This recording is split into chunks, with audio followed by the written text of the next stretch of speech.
चलो बेटा अगले क्वेश्चन की तरफ चलते हैं। देखो अगला क्वेश्चन हमारे पास question number 10, if the mean of the following data is 15 find the value of P.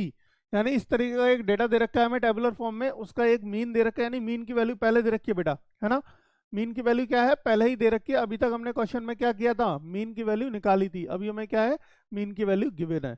तो जब मीन की वैल्यू दे रखी है तो हमें मीन नहीं निकालना है, हमें क्या निकालना है, एक वेरिएबल की वैल्यू निकालनी है। जो वेरिएबल हमें यहाँ पे गिवन है, क्या दे रखा है यहाँ पे, हमें पी दे रखा है।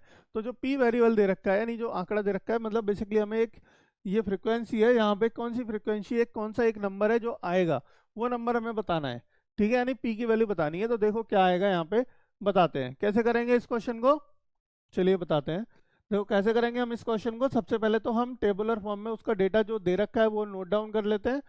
देखो 5, 10, 15, 20, 25, ठीक है, ये दे रखा है डेटा।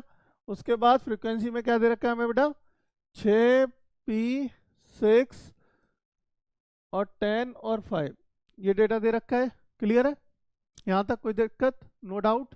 सिंपली हमने डेटा उतार लिया है। अब क्या करेंगे हम, F I into X I, F I into X I की वैल्यू निकालेंगे। देखो हमें क्या है, बेसिकली हमें यहाँ पे जो गिवन है बेटा, देखो एक्स बार, यानी जो मीन होता है एक्स बार से हम डिनोट करते हैं। तो जो एक्स बार की वैल्यू है वो हमें दे रखी है 15। अब एक्स बार का फॉर्मूला हम क्या जानते हैं, अभी तक हम डायरेक्ट मेथड की अगर बात करें तो summation F I into X I upon summation F I, यही जानते हैं। तो यानी कि हमें एक्स बार की वैल्यू गिवन है, यानी कि यहाँ पे हमें क्या दे रखा है 15।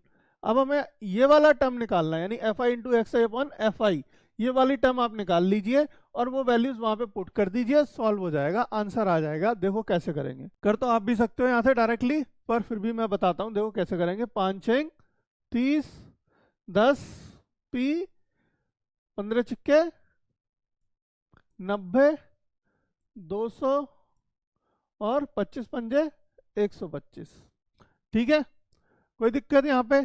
तो यहाँ देखिए हमने सारी F I into X I की वैल्यू निकाल चुके हैं, एफ आई की वैल्यू निकाल चुके हैं। अब यहाँ पे हम क्या करेंगे, समेशन एफ आई निकालेंगे, समेशन एफ आई की वैल्यू निकालेंगे और summation F I into X I की वैल्यू निकालेंगे। तो दोनों का सम कर लीजिए, दोनों की वैल्यूज निकाल लीजिए, क्या होगा। देखो अब यहाँ पे हमारे पास दो जगह पी आ गया, एक तो इस वाले फॉर्मेट में भी पी मिलेगा हमें, और एक यहाँ भी पी मिल रहा है, दो जगह पी आ गया। मतलब जो हम सॉल्व करेंगे, अब हमें दो टर्म में पी मिलेगा, कोई बात नहीं है, कोई दिक्कत नहीं है। पहले अगर ये एक्स के अंदर दे रखा होता पी, तो आपको एक ही बार ये मिलता, क्योंकि यहाँ पे हमारे सारे नंबर हो तो यहाँ पे एक सिंगल डिजिट आती, यहाँ पी के साथ डेटा नहीं आता। ठीक है, अब यहाँ पे पी के साथ डेटा आ रहा है, कोई दिक्कत नहीं है। देखो 6 दूनी 12 और 5 17 और 10 27, यानी p प्लस 27, p प्लस 27 तो ये हो गया है ना, p प्लस 27 ये हो गया। अब ऊपर वाला वो वाला डेटा, तो 10p तो अलग रहेगा ही, ये आपका 10p क्या रहेगा, अलग रहेगा प्लस में। अब आपका जो डेटा दे रखा है वो डेटा को जोड़ लो। तो ये डेटा आप जब जोड़ोगे बेटा तो ये हो जाएगा 445, 445, ये 445 डेटा आएगा आपका। ठीक है, तो अब देखो क्या कर सकते हैं हम, अब ये सारी वैल्यूज यहाँ पे पुट कर दीजिए। तो यानी कि 10p, देखो summation F I x I की वैल्यू कितनी आई है बेटा, 10p plus 445 upon summation F आई की वैल्यू कितनी आई है, p प्लस 27, p प्लस 27। कोई डाउट यहाँ पे नहीं ना। अब देखो इस टर्म को जब आप इधर लेके जाओगे बेटा, तो ये 15 गुणा ब्रैकेट में p प्लस 27 ऐसे आएगा, बराबर 10p प्लस 445।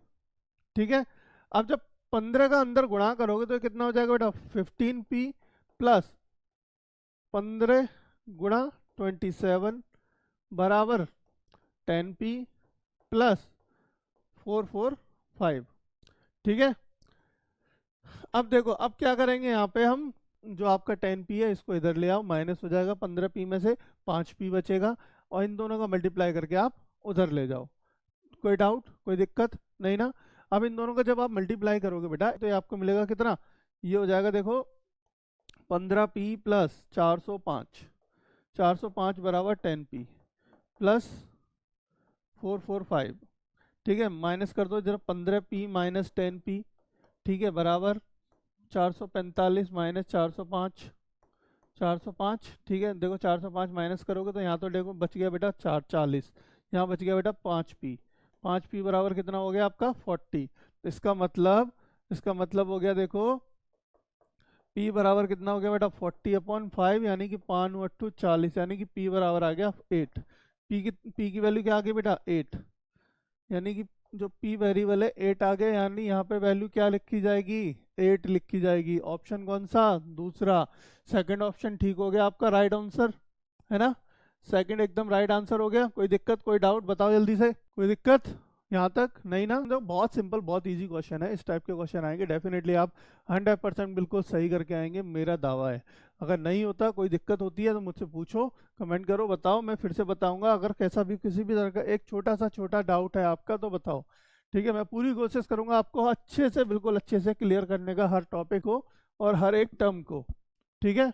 मैं यहाँ पे बहुत ज़्यादा छोड़ता नहीं हूँ, शॉर्टकट नहीं यूज़ करता, ताकि आपको कहीं पे भी ऐसा कन्फ्यूज़न ऐसा ना पता चले कि ये वैल्यूज़ कहाँ से आ गई, ठीक है। वरना मैं यहाँ पे कई सारी टर्म्स बीच में खा सकता हूँ, यानी खा जाऊँगा मतलब कि निकाल जाऊँगा, मैं डायरेक्टली सॉल्व कर सकता हूँ, बट आपके लिए मैं एक एक टर्म को सॉल्व करके बताता हूँ कैसे हम कर रहे हैं, ठीक है।